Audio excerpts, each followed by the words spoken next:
So hello everyone, my name is Pei-Yu, and this is a research together with my colleague at ETH and University of Zürich. So to understand how do we do the matchmaking of a reclaimed material, we need to first understand what's the nature of the reclaimed material. There's a barrier that we need to address, the asynchronous loop and strict synchronization between the temporal and geospatial location of those material. So, and the material, they are pretty different and have different amount. You cannot expect the same thing come all the time. So we will need to move from a very traditional stock keeping unit matching toward more dynamic similarity clustering of the similar component. And then also how the different material have a different characteristic, so different attribute, technical specification, aesthetic, and carbon index. So those kind of attributes will also determine how actor or people where they decide to reuse those material. So our goal is to to create a market that reach the critical mass necessary to balance and facilitate the early stage transaction between supply and demand. And here, so we propose a system called context-aware recommendation system for material matchmaking. And what exactly it is? So context-aware recommendation system, you can match at the reciprocal level or group level. And in this context, we found there's no reciprocal relationship. So it's a purely multi-attribute dimensional matchmaking. So this system characterizes interaction between human, application, and environment that interact. So you model the user interactions with the items characteristic within a specific context. So it can accommodate a more dynamic attribute because these attributes are always changing. You don't know what's coming next. And then the system tend to be more robust because it can resolve the data sparsity through the different interaction scenario. You can estimate the preference of the people who like this kind of component. It can also resolve the cold start where there's no historical data to train the model, and the system scalability. So when the database grows, it can more adapt to it. So this is just a bit overview of in the literature on how different context inclusion in the recommendation system look like. And here we are looking in the bottom one. So our research objective is to develop a unified item schema to encode different heterogeneous input from different material marketplaces and identify the critical decision-making factor for different actors when they decide to use a reclaimed material. And secondly, we want to optimize the feasibility of how can it be reused in an operational way. So in terms of geospatial location, is temporal preference of different actor. And lastly, we found in order to make the system to be adopted by the actor, we need to have explainability. So you cannot just throw, okay, this is a match to you, and you should get that. You should really try to explain why these items match to you, so to foster the trust from the user. And to do that, we conducted a multi-phase participatory design. So we first do the initial scoping with a Swiss marketplace owner, and to establish what's the key operational workflow. So we don't want to propose a system that doesn't align with what's their business as usual, and understand the structural technical metadata requirement. Then we iteratively develop this prototype together with a mid-review with the marketplace owner. And lastly, their customers are non-expert users, so we did a preliminary user evaluation to understand the platform design and metric functionality, whether it's. So from the user requirement, so this is a bit scoping review. So they told us there are several categories that they consider important. One of them is this technical metadata about the material age, where they have a visual documentation, whether it can align with the standard with their metadata.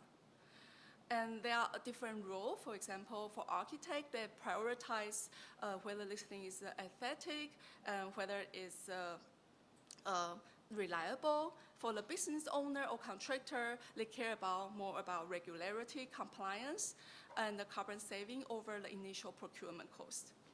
So, and they also emphasize the need to integrate the quality assurance, professional testing, and specialized cleaning service to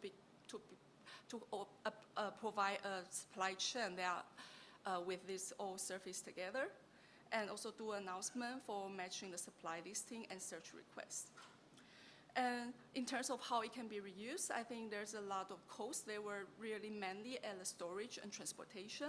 So, and other factors also such as deconstructional visibility, viability, fragility, and weight, they also determine the cost. So there are many things to be considered. And lastly, the material provenance, which building come from, and historical context. So there are different factors to consider. So from there, we derive our design goal to inform by this stakeholder elicitation.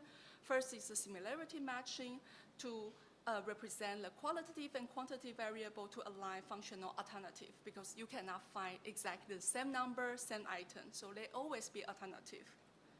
Secondly, the logistic optimization. How do we optimize, synchronize the geospatial proximity and temporal project window?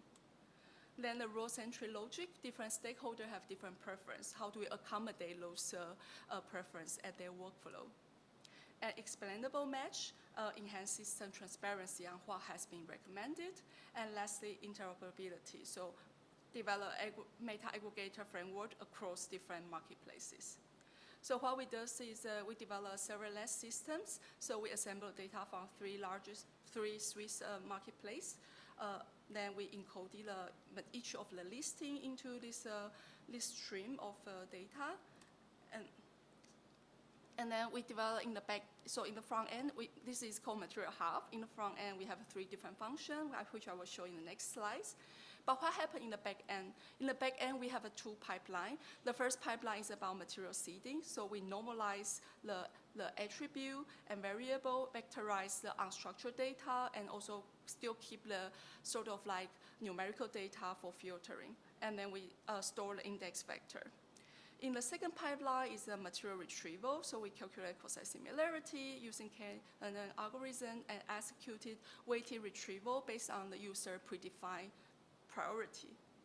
So this is how the interface look like. They have 3 integrated modules. The first one is material registration, the second one material search, and the last one user profile management. We need to know what kind of person or role they are. And then the system widget, we have developed a dual mode data ingestion workflow, including a manual entry of individual item.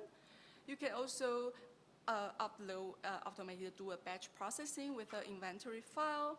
And then in the back end, what happens is that it parses the unstructured data, extract the material property, and impute the missing value based on the categorical average, and map it into Swiss EBKP classification code for standardized documentation.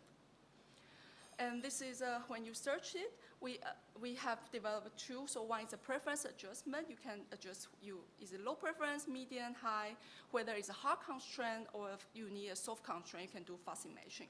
And we apply it to all the attributes. And then also we rank the result using K-match. So you can see there are a global weighted distribution. So when you search for a window, it globally shows 5 top matched item and how the weighted globally distributed, and also each item, and then match score similarity here.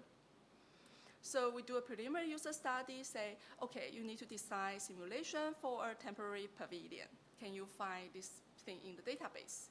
So we found like complexity is low, user find the retrieval is consistent in general, and there's no search value so far. And then the key metadata most important to search is the description, name and size, and also the design alignment with the prior knowledge of user is very important.